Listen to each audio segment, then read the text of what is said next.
وہ شخص کہتا ہے کہ اللہ میں جب اس کو اپنے قابو میں کر لیا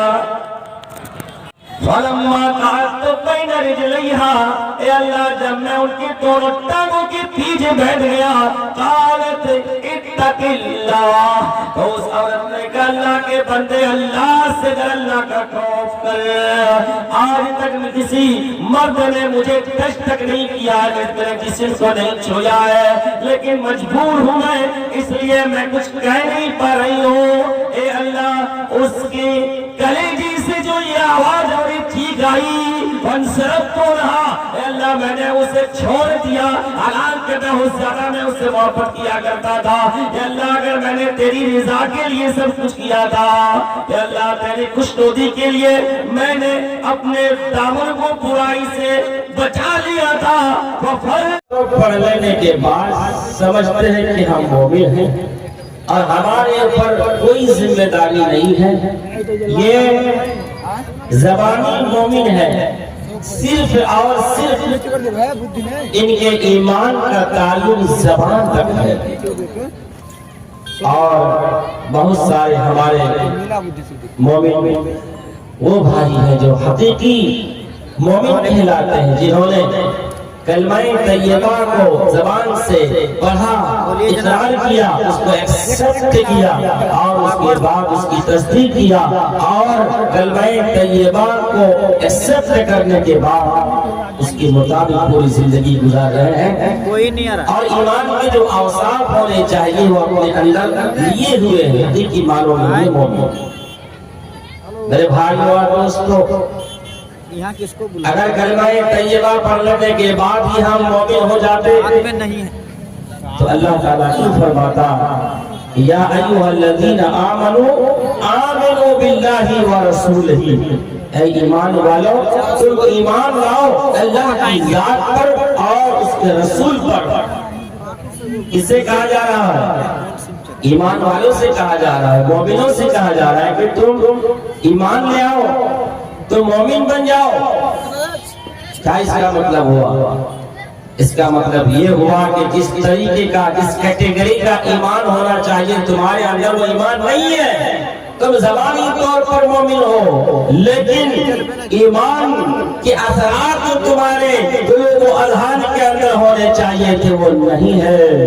اس لیے اللہ نے کہا کہ تم مومن بنو، اے ایمان والو تم مومن بنو۔ آپ اپنے ساتھ سے سمجھئے کہ ایک ڈرائیور گاڑی چلا رہا ہے، وہ پی کر کے رکھا ہے اور گاڑی کبھی وہ دائیں بائیں گھما رہا ہے، کبھی پک اپ سے چلا رہا ہے، کبھی دھیرے کر رہا ہے۔ آپ بیٹھے ہوئے ہیں اسی گاڑی میں، تو آپ کہتے ہیں کہ ڈرائیور صاحب آپ گاڑی چلائیے۔ پھر وہ ڈرائیور گاڑی آگے بڑھا رہا ہے، کچھ دور جانے کے بعد پھر آپ کہتے ہیں کہ ڈرائیور صاحب آپ گاڑی چلائیے۔ ڈرائیور پی کے رکھا ہے، وہ کہتا ہے بھائی صاحب آپ کیا کہہ رہے ہیں؟ میں تو گاڑی چلا رہا ہوں، کون سا میں ٹرین اور پلین چلا رہا ہوں؟ نہیں ڈرائیور صاحب گاڑی کو ذرا سا سنجیدگی وقار کے ساتھ چلائیے، ذرا سا آپ اطمینان سے چلائیے، اس طریقے سے گاڑی چلانا چاہیے، آپ اس طریقے سے چلائیے۔ میرے بھائیوں دوستو، یہی اللہ تبارک و تعالیٰ فرما رہا ہے کہ ایمان والو تم ایمان لاؤ جس طریقے سے تمہیں ایمان لانا چاہیے، اللہ کی ذات پر، اس کے رسول پر اور ان کی تمام کتابوں پر جو اس نے دنیا کے اندر نازل فرمایا ہے۔ اسی چیز کو اللہ تبارک و تعالیٰ نے فرمایا یا ایھا الذین آمنوا آمنوا باللہ ورسولہ، اے ایمان والو ایمان لاؤ اللہ کی ذات پر اور اس کے رسول پر۔ تو پتہ یہ چلا میرے بھائی اور دوستو، ہم جب تک ایمان کو اپنے دل کے اندر جذب نہیں کریں گے اور ایمان کے رنگ میں ہم رنگ نہیں جائیں گے، یعنی ایمان لے آنے کے بعد ایمان ہمارا کان بن جائے، اب ہم کان سے کوئی غلط چیز نہیں سن سکتے، ایمان ہماری آنکھ بن جائے کہ ایمان لانے کے بعد ہماری آنکھ جو ہے غلط چیز کو نہ دیکھے، ایمان لانے کے بعد ہماری عقل بھی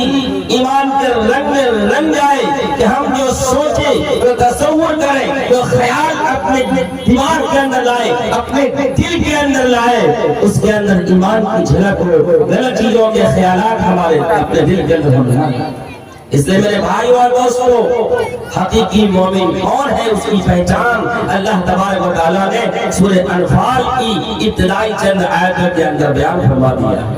آئیے ہم ایک کر کے پڑھتے ہیں اور دیکھتے ہیں۔ اللہ تبارک و تعالیٰ قرآن حکیم کے اندر ارشاد فرماتا ہے انما المؤمنون الذين اذا ذكر الله وجلت قلوبهم، مومن وہ ہیں جب ان کے سامنے اللہ کا ذکر کیا جائے، اللہ کا نام آ جائے، وجلت قلوبهم، تو ان کے دل دہل جاتے ہیں، ان کے دل کانپ جاتے ہیں۔ اللہ رب العالمین حقیقی مومن کی پہلی پہچان بتلا رہا ہے کہ جب اللہ کا ذکر اس کے کانوں میں آئے اور اللہ کا نام جب اس کے کان کے اندر آئے تو اس کے اندر کب کبھی طاری ہو جائے، اس کے دل کے اندر اللہ کا خوف اور ہیبت طاری ہو جائے۔ میرے بھائیو اور دوستو، آپ ذرا بتاؤ، دن میں 5 مرتبہ اذان ہوتی ہے اور مؤذن اللہ اکبر کی صدا ایک اذان میں 6 مرتبہ لگاتا ہے، ایک اذان میں 6 مرتبہ اللہ اکبر کی آواز اور اس کی صدا ہمارے کانوں میں ٹکراتی ہے۔ دن میں 5 مرتبہ اذان دی جاتی ہے، یعنی 30 مرتبہ ہمارے کانوں میں اللہ اکبر کی صدا آتی ہے۔ میرے بھائی اور بتاؤ، کیا ہمارے دل کی کیفیت بدلتی ہے؟ کیا ہمارے دل کے اندر اللہ کا خوف طاری ہوتا ہے؟ کیا ہمارے دل کے اندر اللہ رب العالمین کا جس طریقے سے ڈر ہونا چاہیے وہ ڈر پیدا ہو رہا ہے؟ ہم دیکھتے رہتے ہیں کہ شراب پینے والا آدمی شراب پی رہا ہے، اذان کی آواز کانوں میں ٹکراتی ہے، اللہ اکبر کی صدا اس کے کانوں میں آتی ہے، لیکن شراب پی رہا ہے، جوئے کے اڈے میں جو بیٹھا ہوا ہے، اذان بھی سن رہا ہے لیکن جوا کھیل رہا ہے، تاش کے اڈوں میں بیٹھا ہوا ہے، اذان کی آواز سنائی دیتی ہے لیکن اس کے باوجود وہ تاش کے پتوں سے دل بہلا رہا ہے۔ اللہ رب العالمین کے خوف کا مطلب یہ ہے کہ اللہ کا نام جیسے ہی آ جائے ہمارے دل کے اندر اللہ کے حکم کو بجا لانے اور تمام برائیوں سے بچنے کا جذبہ پیدا ہو جائے۔ یعنی کوئی آدمی اگر چوری کر رہا ہے، رات کی سناٹے میں فجر کے وقت کوئی آدمی کوئی چور کسی کے گھر کے اندر داخل ہوا ہے اور مؤذن اللہ اکبر کی صدا بلند کرتا ہے، وہ چور سامان کو لے لیا ہے، روپیہ اور کیش اپنے ہاتھ، جس کی وجہ سے یہ تینوں شخص گھر کے اندر پناہ لے لیے۔ گھر کے اندر پناہ لیے تھے کہ پہاڑ کے اوپر سے ایسا پتھر لگ کر آ جاتا ہے اور گھر کے منہ میں بند ہو جاتا ہے، یہ تینوں گھر میں پھنس جاتے ہیں۔ اب یہ لوگ پلاننگ کرتے ہیں، سوچتے ہیں کس طریقے سے اس گھر سے ہم سب کو نجات ملے۔ چنانچہ یہ تینوں آپس میں فیصلہ کرتے ہیں اور آپس میں مشورہ کرتے ہیں کہ میرے بھائیوں، زندگی میں ہم نے اگر کوئی نیک عمل کیا ہے، اللہ کو راضی کرنے کے لیے کوئی اگر عمل صالح کیا ہے تو آج اسی کو وسیلہ بنا لو اور اللہ تبارک و تعالیٰ کے سامنے دعا مناجات کرو۔ ہو سکتا ہے کہ اللہ تعالیٰ ہم سب کو اس مصیبت سے بچا لے، ہو سکتا ہے کہ اللہ تبارک و تعالیٰ اس مصیبت سے ہم سب کو نجات دے دے۔ ان میں سے جو دوسرا شخص تھا، میرے بھائیو اور دوستو غور سے سنو، میرے بھائیو اور دوستو، دوسرا جو شخص تھا اس نے کہا کہ اللہ میری ایک کزن تھی، میری ایک چچا زاد تھی، اللہ میں کس سے بہت ہی زیادہ محبت کیا کرتا تھا، میں اس کے عشق میں پاگل تھا، میں اس پر پھرپتا ہو گیا تھا،